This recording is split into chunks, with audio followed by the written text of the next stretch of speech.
ターファンフェスタ、2019、こちらジムカーナ上でですね、オールスカイラインミーティングという、200台規模の、ミーティングをやっております。私レポーターのマニアックスカーズの広島です。今回ね200台、車あるんですけれども、2台目から現行型まで、集まってるんですけれども、マニアックスカーズが選んだ珠玉の1台がここにあるスカイライン R31 のですね、フォードの GT パサージュ D というディーゼルエンジンを積んだ車で、ちょっとオーナーの吉田さんにですねお話を伺ってみたいと思います。吉田さんこんにちは。こんにちは。まずこのパサージュ D、まず購入したきっかけっていうのはどういうところにあるんでしょう。で私が中学生の時ですね、その時に R31 が発表されまして、その時にディーゼルがラインナップされてるのを見てて、それ興味あるなとかっていうふうに思ってたんですよね。いや相当変わった中学生ですね。中学生2年生でしたけどなんでまたディーゼルに刺さったんですか。いややっぱりなんかなんとなくですかね、ディーゼルってなんか経済的でなんか良さそうかなとかそんななんか長距離が走れそうかなとか、そんな中学生で非常に堅実ですね。で、実際車がこちらでですね、これナンバーを通すのに結構いわゆるノックス法とか、大変なところがあったと思うんですけれども、そういったところはどうなってるんでしょうか。ちょっと排ガスの対策してくれるとこないかなと思って探しました。で、なかなか見つからなくてですね、これがでなかなか大手のところだとやってくれない。でそれでその中で一つだけ八王子にある M&P ハウスさんというところなんですけども、そちらの方がやってくれるっていうことで、伺いましたこちらに乗ってるエンジンがですね、2.8 リッターのディーゼル RD28 というエンジン、直6エンジンですね。ディーゼルっていうとやっぱり燃費がいいっていうイメージなんですけれども、普段例えば街乗り高速、トータルで大体どれぐらい走るものなんでしょうか。街乗りですと10を割ることは多分ないと思います。なるほど。でそれで高速ですと15を超えることがあるかと。本当に100キロ巡航でそうですね。先日は16に行きましたね。なるほど。ここエンジンルーム見てですね、なんかこれやっぱりディーゼルなのか燃料系がすごくメカメカしい感じなんですけれども、吉田さんこの辺のちょっと説明いいでしょうか。こちらがですね燃料噴射ポンプになります。でそこからそれぞれの気筒に向かってこの配管が伸びてきて、でそれこちらはですね、こちらの方がインジェクターになって、それで気筒内に燃料を噴射するというそういうふうな仕組みになってます。なるほど。ガソリンエンジンとは全く見た目が違いますね。そうですね。エンジンまず見せていただきましたけれども、実はですねこの31またちょっと変わったアイテムがありまして、その一つにですね、カードエントリーシステムと、要するに今スマートキーというものが、ごく当たり前になっていると思うんですけども、実は30数年前にスカイラインにはこれ、オプションで存在したアイテムということで、よろしいでしょうか。で実際この車にはここちょっと見ていただきたいんですけれども、謎のボタンがついてます。謎のボタンがついてます。でカードキーを持ってこのボタンを押すと、なんとロックが解除できるというですね、これまさにスマートキーですね。さすが技術の日産。じゃあ実際吉田さんに実演してもらいましょう。まずカードキーを見せていただけるでしょうか。こちらになります。これですね。ちゃんとスカイラインのロゴ入ってますね。日産すごい。じゃあこれを持ったままボタンを押して開けてもらってもいいでしょうか。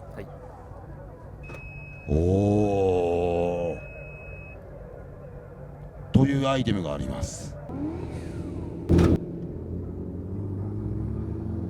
今は当たり前かもしれないですけど、これ30数年前にこれがもうあったと。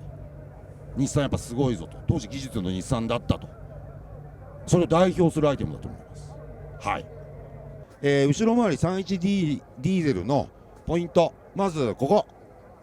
パサージュ GTD と、ディーゼルの D ですね。これが一つ。だってこれは誰が見ても分かりますんで、もう一つねマニアなポイントとしてはマフラーの出口なんですね。マフラーの出口、マルテールでマフラーの出口が右出しというのはこれはディーゼルしかないです。ちなみに、2リッターの6発のガソリン車は、マフラーの出口がこっち側になるんですけれども、1800はやはりそちら側です。ただし1800はマルテールじゃないので、マルテールの右出しというのはディーゼルと、これは多分試験に出るところなのでちゃんと覚えておいてください。じゃあエンジンかけます。ついた。これが消えたらオンなんですよ。消えました。ディーゼル車みんなついてますよね。そうですね。グローっていうのは何なんですか。ですね、エンジンの中をまず圧縮して、それでその圧縮して熱を持ってそれで爆発するっていう仕組みになってるんですけども、最初ってもう冷たいじゃないですか、エンジンが。でそういう時になかなかそのエンジンの圧縮だけだと熱くならないので、最初に予熱をしてあげて、でそれでエンジンのヘッドの部分を温めてあげて、そこに燃料を吹いたら始動できるっていう。でそこでグローランプが消えるまでエンジンかけちゃいけないっていうのは前のオーナーの方から聞いたんですけども、そのままエンジンかける発熱した状態でエンジンかけると、今度は焼き切れちゃうっていう話で、グローがっていう話で、だからちゃんとランプが切れてからエンジンをかけるようにっていうふうに教わりました。なるほどなるほど。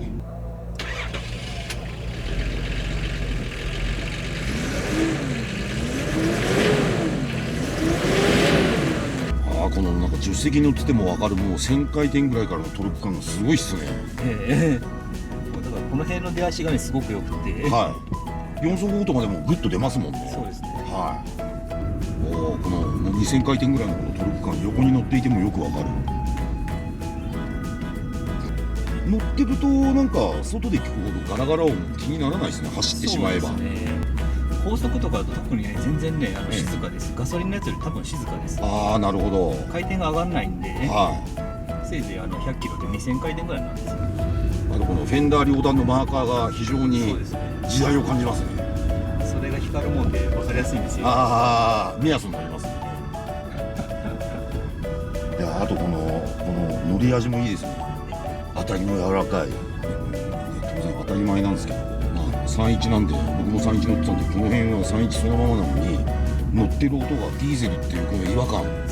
これがたまんないです。これがね、音がね本当によくたまらないんですよ。気に入ってるんですよ。ですね。中学生の時にこれはいいんじゃないかって気がついてる人はちょっと変態ですね。市場を含めてですね、紹介させていただきましたけれども、こういう貴重な車はですね、今後も言語が変わってもですね、オーナーの吉田さんには末永く乗り続けていただきたいなと思った次第であります。2台目はですね、32スカイラインの型式でいうと FR32 スカイラインの 1800GXI と4発エンジンを積んだ 1800cc のシングルカムエンジンを積んだレア車ですね。コラボ企画としてこの辺のちょっと変態なスカイラインを探索してみたいと思います。はい、この車の一番の肝といえるエンジンですね。CA18i シングルポイントインジェクションの 1800cc シングルカムエンジンということでですね、エンジンルーム何がすごいかって、本来6発が乗るところに4発が乗ってるもんで、ラジエーターのシュラウドがでかい、気持ち悪い。それからこのフロントのアクスルに対してですね、エンジンの中心が完全に後ろに行ってるんで、これはその後に日産が FM パッケージなんつうのをやったんですけれども、いや何を言ってると、さらにそれ十数年前にすでに FM パッケージを超えることをやっていたと。これはもしやもう前後重量配分がフロント50リア50を超えてフロント48のリア52になってるかっていうぐらいの重量配分になってるんじゃないかと、あくまでも推測ですよ。というようなエンジンルームですね、これは。坂田さん、実際どうですか、このエンジン。速くはないですよね正直。だからフロントの頭やっぱ軽いので、オプションの読者さんならよくね、ちょっと年を取った方なら分かると思いますけど、サンシャンローレルに SR を乗せ替えたとか。もっといい例えですね。当時のそれのまさにそのスカイラインバージョンだと。なるほど。ただ当時スカイラインで SR を乗せていたのはあんまりいなかったような気も。ローレンの方が多かったかな。確かにやっぱスカイラインは6発がスカイラインみたいなね。もうなんか4発はダメですって言ってるような当時の時代風景というか背景というか。確かに。なので今回これうちのお客さんの車なんですけど、これに乗れたというのは非常に貴重ではないかと。確かに。しかもね、これ5速マニュアル車なんで、走りの5速ですよ、ね。走りの5速。走りの5速ですよ。走りの4発シングルカムに走りの5速。これが最強の32スカイラインです。適当なこと。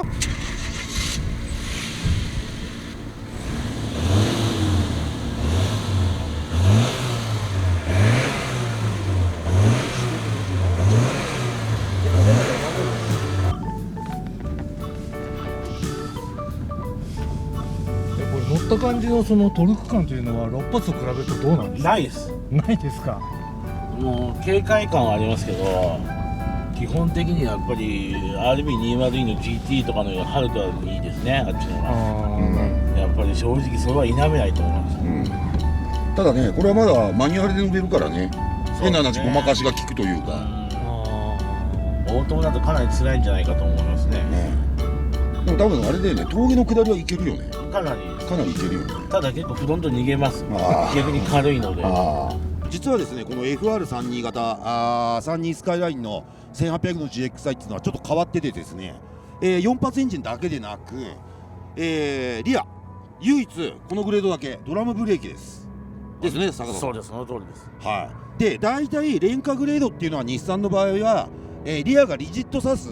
になることが多いんですけど、この車はやっぱバブルの車でね、やたら金がかかってて、4輪マルチリンク、エンジンがシングルカムの4発の癖して4輪マルチリンクなのにリアがドラムブレーキっていうおかしな組み合わせになってます。これだったらリアがリジットの方がフロントマルチリアリジットっていう変態度が上がったのに、まあ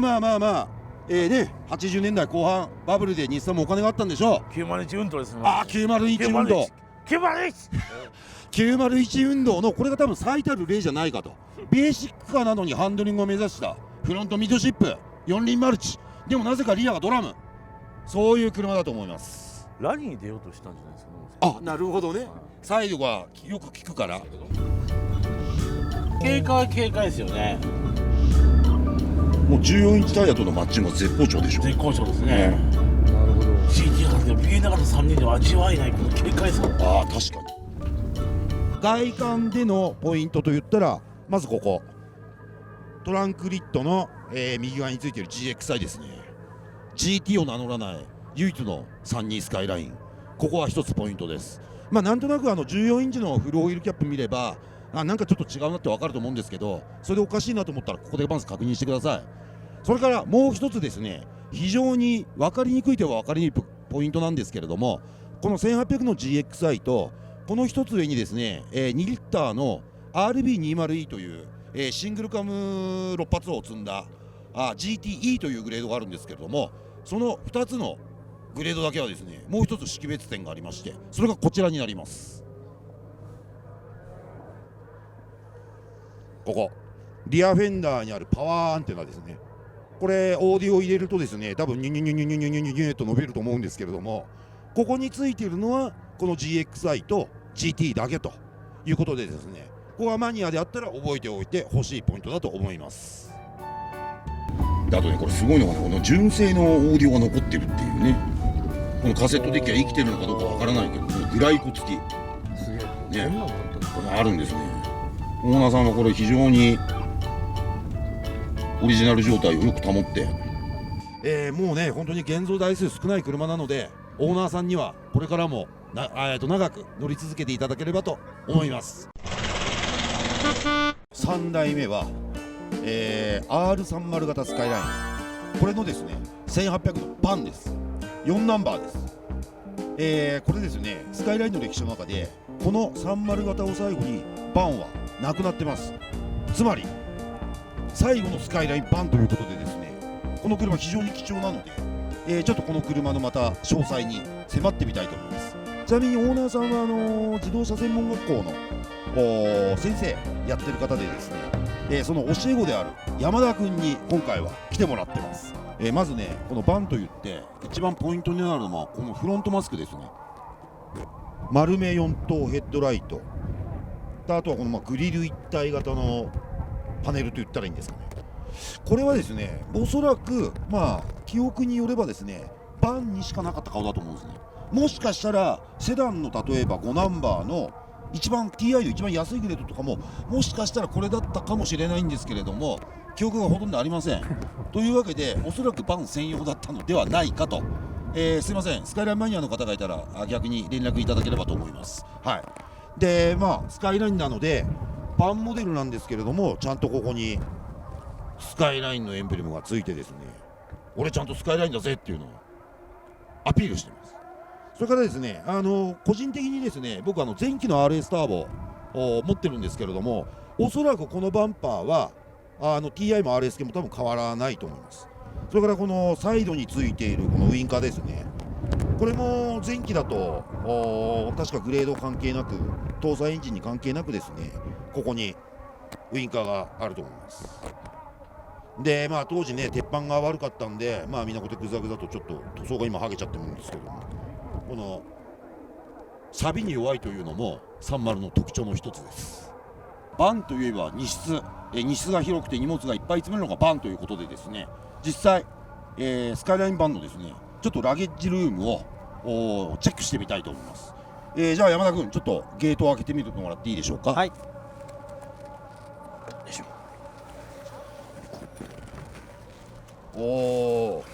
このテールランプによって開口部も大きくて、さすがリアシートが今起き上がっている状態ですけれども、かなり奥行きありますね。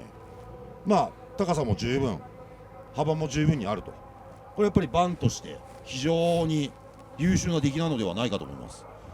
さらにですねこれリアシートが倒れると思うので、はい、山田君引き続き、はい、ちょっとシートを倒してもらっていいでしょうか。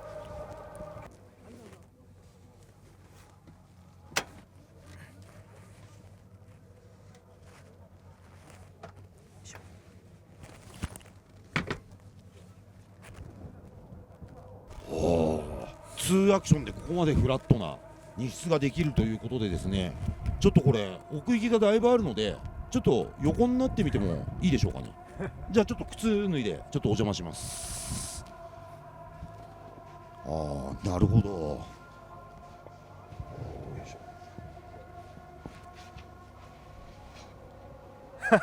なかなかいい手心地です。僕176センチあるんですけれども、斜めであれば、どこにも引っかからず、足を伸ばしてですね、これは十分に寝られます。このまたカーペットが非常にいい感じです。これはですねバンとして荷物が積めるだけでなく、人も寝られるので今流行りのアウトドアキャンプなどにも使えるのではないでしょうか。このスカイラインバンに乗ってるエンジンなんですけれども、日産のZ 型というですね30年ぐらい前に、もっと前40年前ぐらいに、設計されて、当時の1800から2リッターぐらいの FR 車によく搭載されてたエンジンだと思うんですけれども、で実際今回、静岡からこれ乗ってきて、山田君ちょっとどんなフィーリング？そうですね、最近の車に慣れてしまうともうマイルドというか3速のオートマ相まってですね70キロ以上出す気にならないというか。なるほど3速オートマ、はい、まさかの、はい、OD ボタン探したらなかったっていう。そうです、その通りです。はい。今日はじゃあ朝早く出て、はい、静岡から、はい、焼津から、はい、東名高速を使わずに。使わずに、バイパスの合流もちょっと慎重になるくらいで。はい。高速乗らない方がいいんじゃないかという判断のもと、高速代もかからないし、さすがです。ゆっくりと車を楽しみながらクルージングを、素晴らしい。はい、60キロくらいで。これ全開今の全開です。うわー、これさちょっと確かに高速の合流とかさ、いやそれ以前に国道の合流も危ういねこれ。そうですね、これ全開です。すげえ荷物乗せて4人乗ったら走るのかよって感じだよね。可愛いですよね。いやこれはすごいわ。これはちょっとすごい。運転席に座ってみました。僕もですね前期型の RS ターボに乗ってるので見慣れたインパネではあるんですけれども、まず何が違うかというとここですね。本来タコメーターがあるところがなんとアナログ式の時計になってしまっているというですね、バン廉価グレードにありがちな、装備の一つと。でそれに伴ってですね本来はここにクォーツという、名残がありますけれども、本来はここにですねデジタル式の時計が入るのにクォーツと残ってるのにスカイラインの S マークが入ってるっていうですね、これ結構な手抜きといいますかですね、ここぐらいなんかちょっと消してこのラインつなげてやればよかったのにな、そんなちょっと感じがしますね。でエアコンはこれ多分オプションだったとは思うんですけれどもちゃんとエアコンがついてる。それから当時はこの電気規格を無視したこの日産独自のオーディオ、こう押すと針がピッと動くこの FM/AM チューナーとカセットデッキというですね、時代を感じさせる非常にこの辺はそういう作りになっております。それからですね、これがですね、また先ほども山田君が言ってましたけれども、実は3速オートマです。3速オートマ、本来はここら辺に OD ボタンがついてもいいと思うんですけれども、当然3速なんでポジションもですね、下から 1、2、D と、あれ3つしかないのみたいな、そんなミッションですね。でさらにこれちょっとびっくりなのがですね、今時エンジンかけてブレーキ踏まなければ、ミッションというのはオートマも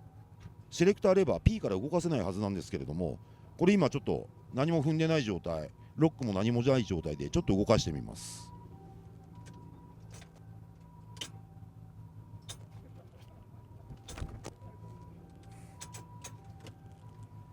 はい、そのまま動いてしまいます。これが今から35年前、40年近く前のスカイライン版の真実です。いや、これだけ花々増えるのにさ、そこに収まってたのが4発っていうのが信じられないんだよね。本当にねいやでも意外とこう好調に走ってる感じだね、これはね。普通でしたね。遅いだけで。あ、遅いだけでね。素晴らしいね。エアコンちゃんとついてるしね。オーナー代理の山田君にもちょっとお付き合いいただいて、スカイライン版細かいところ見ました。試乗もさせていただきました。4ナンバーのバンがですね、この R30 型を最後に、もう途絶えてしまっているということでですね、またいつの日かスカイラインにバンが復活する日を夢見て最後のまとめとしたいと思います。以上現場からのレポート、マニアックスカーズ広島でした。